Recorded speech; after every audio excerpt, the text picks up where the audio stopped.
मैं ये पूछता हूं, आप देखें हकायक क्या है कि पार्लिमानी पार्टी हमारी और दूसरे जिन्होंने हमें सपोर्ट किया, हमने ईवान सदर के सामने मुजाहरा किया, उधर एक मूवमेंट बनने जा रही थी, इन्होंने अगले दिन लोड शेडिंग कहा, अब सप्लाई और डिमांड बराबर हो गई है। तो क्या 24 घंटे के अंदर 7000 मेगावाट बिजली इन्होंने पैदा कर ली? पूछे इनसे। फरमा दीजिएगा, ये कह रहे हैं कि आपने जैस्मीन देखिए, आप इस पॉलिटिकल पार्टी का रवैया देखें कि यानी इंडस्ट्री तबाह होने आपसे जरूरी बात पूछ, घर की चीजें बर्बाद होती हैं। जैस्मीन मेरी बात कंप्लीट होने दें, आपकी मैंने पूरी बात मेरी बात देखें। ये पॉलिटिकल ये पॉलिटिकल पार्टी ये देखें, ये पॉलिटिकल पार्टी का फैसला देखें कि जैसे आज ये शर्मिंदा होते हैं कि इन्होंने सुप्रीम कोर्ट पे चढ़ाई की और उसका तकद्दुस पामाल किया। इन्होंने एक जमहूरी प्रेसिडेंसी जो जमहूरी तौर पे प्रेसिडेंट इलेक्ट होके उसका घेराव किया, और इस पॉइंट का भी अफसोस होगा। हम इस चीज पे इनको कंडेम करते हैं, इनको ऐसा नहीं करना चाहिए था। पार्लियामेंट वसीम अख्तर साहब, मुझे ये बताइएगा, क्या ये बात दुरुस्त है कि आपने फ्लोर ऑफ द हाउस पे खड़े होकर जुल्फिकार मिर्जा साहब पर पाबंदी लगाने का मुतालबा किया, और इस पर पीपल्स पार्टी ने आपको क्या जवाब दिया, अगर किसी ने दिया तो? जैस्मीन, पहले मैं सिद्दीक भाई की बात का जवाब दे दूं। मैं समझता हूं सिद्दीकुल फारूक भाई को गलत फहमी हुई है, और आपने जो कहा कि लीडर जो है वो इस खबर को, किसी लीडर ने इस खबर को पब्लिक किया है, ऐसा नहीं है। ये खबर चैनल्स पे चली है, अखबारों में आई है, और मैं आपको सच्चे दिल से बात कर रहा हूं यहाँ बैठ के सिद्दीक भाई से भी, कि हमारा कोई ऐसा मकसद किसी को खुदा ना खास्ता तंज करना नहीं था।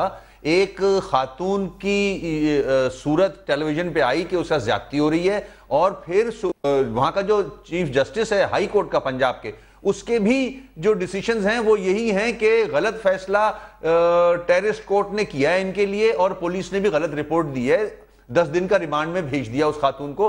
हमारी रिक्वेस्ट सिर्फ ये थी खातून के लिए और उसकी फैमिली के लिए कि इनको विक्टिमाइज ना किया जाए, इनको सिक्योरिटी प्रोवाइड किए जाए, उनके साथ इंसाफ किया जाए। हमने कहीं किसी का नाम नहीं लिया, हम चाहते नहीं ये काम, मुझे हमने सिर्फ एक खातून की वजह से किया है, और एक लीडर का फर्ज बनता है कॉग्निजेंस ले, अगर कोई ऐसी चीज नजर आ रही है तो लेना चाहिए, उसमें बुरी बात नहीं है। जहां तक आपने जुल्फिकार की बात की है, मैंने बिल्कुल फ्लोर ऑफ द हाउस पे खड़े होकर बात की थी, वजह थी उसकी कि बहुत ज्यादा हो रहा था। वो कल उन्होंने एक रैली निकाली है, कहीं से वो कहीं जा रहे थे, अमन कमेटी के साथ लोगों को लेके लियारी कहीं जा रहे थे, और शारे फैसल पे जो उनका जुलूस था, छोटी सी जो रैली थी उनकी, उसमें सारे वांटेड लोग छतों पे वेपन्स लेके खड़े हुए थे। वो वायलेशन थी उस सुप्रीम कोर्ट के ऑर्डर की या उनकी जो डायरेक्शंस थी, जिसमें सुप्रीम कोर्ट ने कहा था कि वेपन्स का डिस्प्ले नहीं करना चाहिए, और 144 लगी हुई है। तो खुल के वांटेड लोग, क्रिमिनल लोग जुल्फिकार के साथ मौजूद थे, और वो एक रैली की शक्ल में वेपन लेके, रॉकेट लॉन्चर्स लेके जा रहे हैं। तो अब खुदा खुदा करके अमन कायम हुआ है।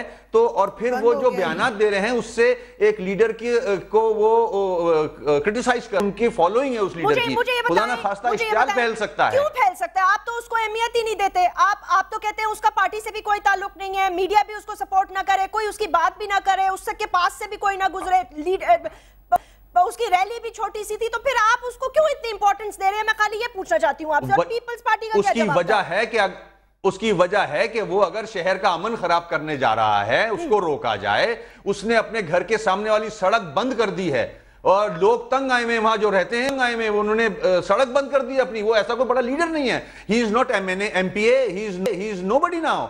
वो एक गुंडों के टोले का सरदार बना हुआ है, जो कातिल हैं।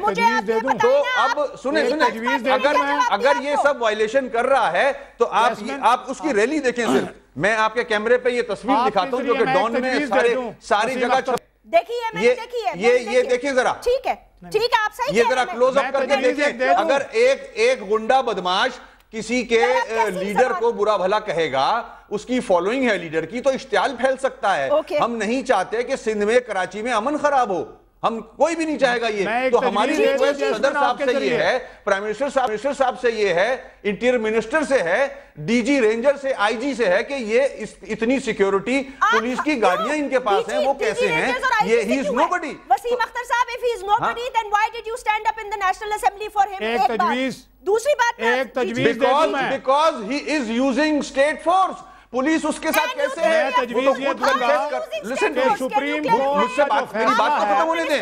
वो एक कन्फेस कर रहा है, कन्फेस कर रहा है पीपल्स पार्टी। यार मुझे तो जवाब तो देने दें, आप मुझे जवाब तो देने दें। बिल्कुल आप मुझे जवाब तो देने दें। फैसला है, वो कन्फेस कर रहा है कि मैंने रहमान डकैत को मार के गलती की। वो कन्फेस कर रहा है कि मैं करप्ट आदमी हूं। वो कन्फेस कर रहा है कि मैंने क्राइम किए हैं। जस्टिस जो है, इससे ज्यादा और क्या हो सकता है? फैसले पर अमल दरामद को मॉनिटर कर रहे हैं। डिबेटिंग दैट भाई, आप मेरा पॉइंट क्यों नहीं ले रहे? What I am trying to say is कि ये सारी बातें आप किसी को बोलने देंगे तो पॉइंट मिलेगा ना आपको। बोलने तो दे रही हूं ना, मेरा भी सवाल सुन ले कि मैं आपको ये कह रही हूं कि इन सारी चीजों पे पीपल्स पार्टी ने आपको क्या जवाब दिया? What response did you get? Peoples Party उसको ओन नहीं करती।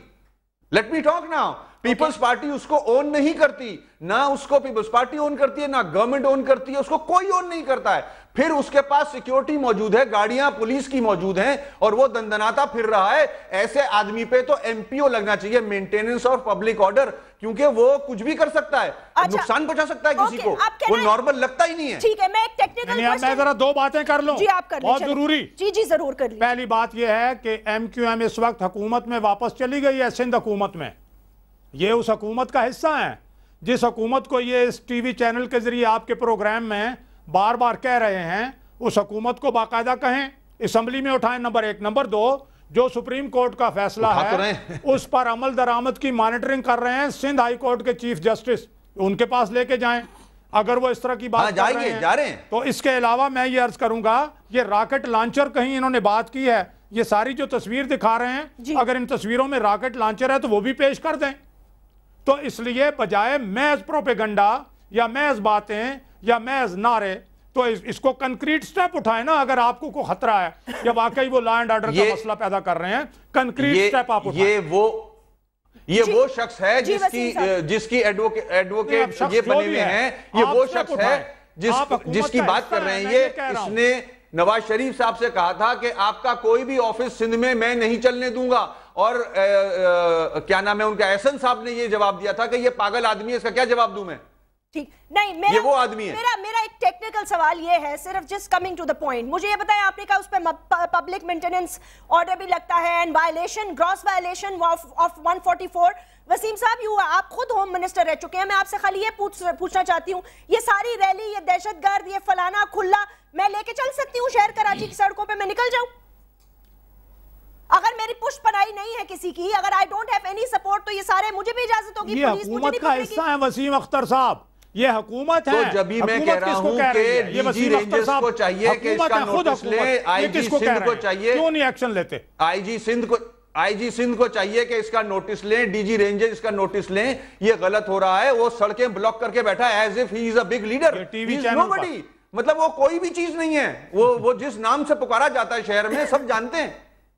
अच्छा, मेरीन, आप इस पे कुछ कमेंट करना चाहेंगे? जी, मैं तो इस पर सिर्फ ये कमेंट करना चाहती हूँ कि हमारी पार्टी का कोई इससे ताल्लुक़ नहीं है। एक इंडिविजुअल एक्ट है, और इंडिविजुअल एक्ट को कैसे हैंडल करना है, लॉ एंड ऑर्डर की सिचुएशन कैसे करनी है, वो अदलिया आज़ाद है। और तमाम पॉलिटिकल पार्टीज़ अगर वो समझती हैं ऐसी कोई बात, तो वो लॉ एंड ऑर्डर का मसला अदलिया का नहीं है। आप तो कानून जानती हैं मेरी बहन, आप तो आइन और कानून को जानती हैं। नाराज ना हो, मैं ये मुदाखलत कर रहा हूँ, आप अदलिया की बात कर रहे हैं। तो भाई आप हुकूमत हैं, लॉ एंड ऑर्डर का मसला प्रोविंशियल सब्जेक्ट है, वजीर आला का मसला है। बेवकूफी की वजह से आज आप अकेले खड़े हुए हैं। आप जब मैं बात कर रही हूँ ना सिद्दीकुल फारूक साहब, आप खामोश रहे। ये जो आप बात कर रही है, ये अक्लमंदी की बात है। आप यहाँ खड़े अकेले, मैं आपको बेवकूफ तो नहीं कहूंगा, लेकिन ये जो बात आप पे आ रहे हैं, प्लीज मुझे कंक्लूड करना पड़ेगा। मुझे इजाजत दीजिए, अपना ख्याल रखिएगा, अल्लाह हाफिज।